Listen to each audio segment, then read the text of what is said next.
bad day or you lost 2 in a row or won 7, you better bring the same because your team's gonna follow that, and I just got to be better at that. Is that maybe some good advice for the rest of us too, just in our everyday life, is consistency? Yeah, I think it goes that way, but I think you get caught up in football, a sport like this. Your first year, you have so much going on that maybe you start really hot and heavy, and then at the end you fade a little bit, especially when things aren't going your way. So it's a lesson I learned, and got to be better at it this year.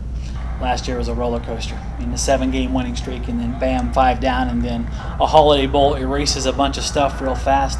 What's the belief like within your program right now coming into this season? They know what they can be, and that last game showed them.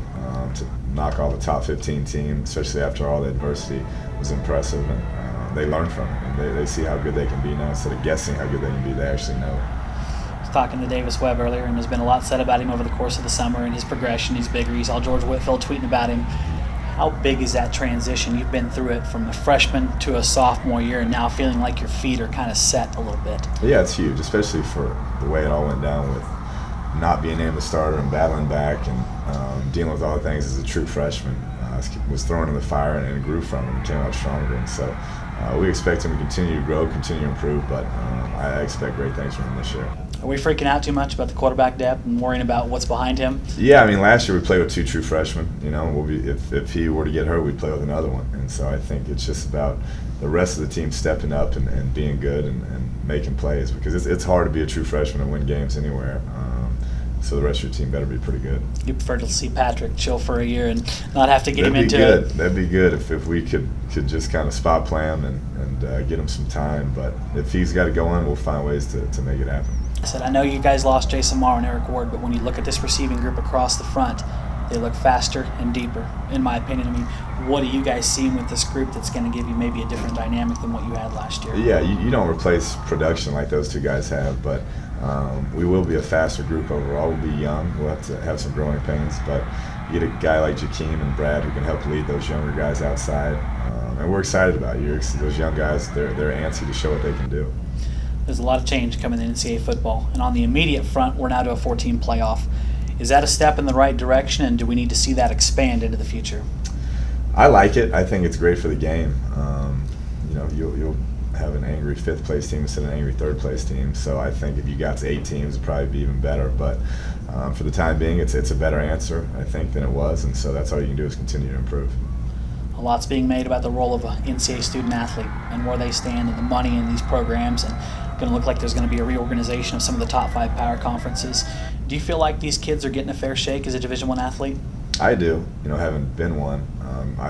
You'd like to see it improve as much as you can improve it, but I lived it and always had a good time and always enjoyed myself and didn't want for much. So I think it's a pretty good setup, but if there's ways to improve it, I'm all for improving that for the student athlete.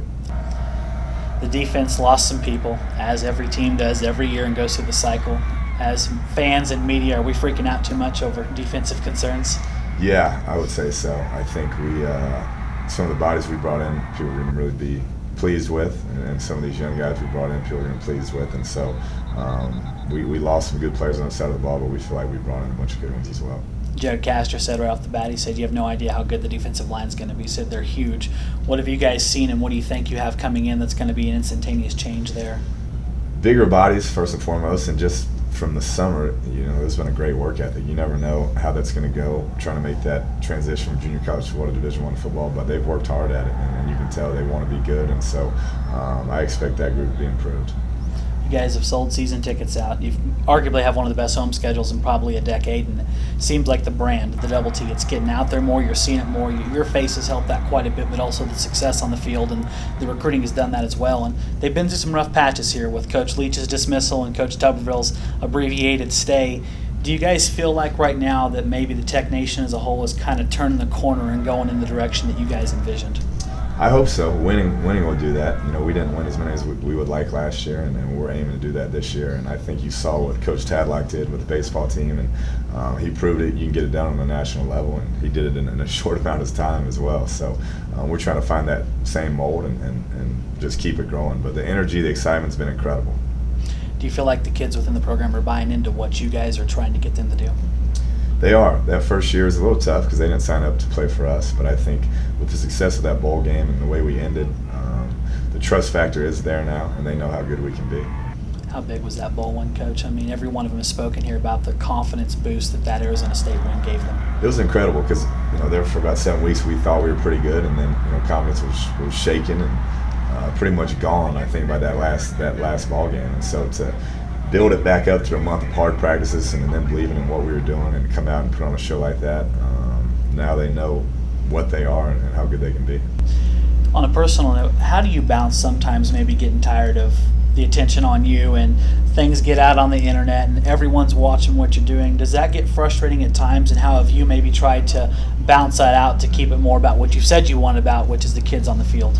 Yeah, at times, you like I've said all along, you want to be about the football, but if it's a good pub for Texas Tech, and right now I think any pub, anything that gets Texas Tech, the name and print out there is good for us, and we're trying to make our program bigger and brighter the entire country. And until the wins come to match that, then all pub's good pub, and we'll handle it. Is it tough sometimes? You don't strike me as a guy who could just go meander down to Market Street and go grocery shopping.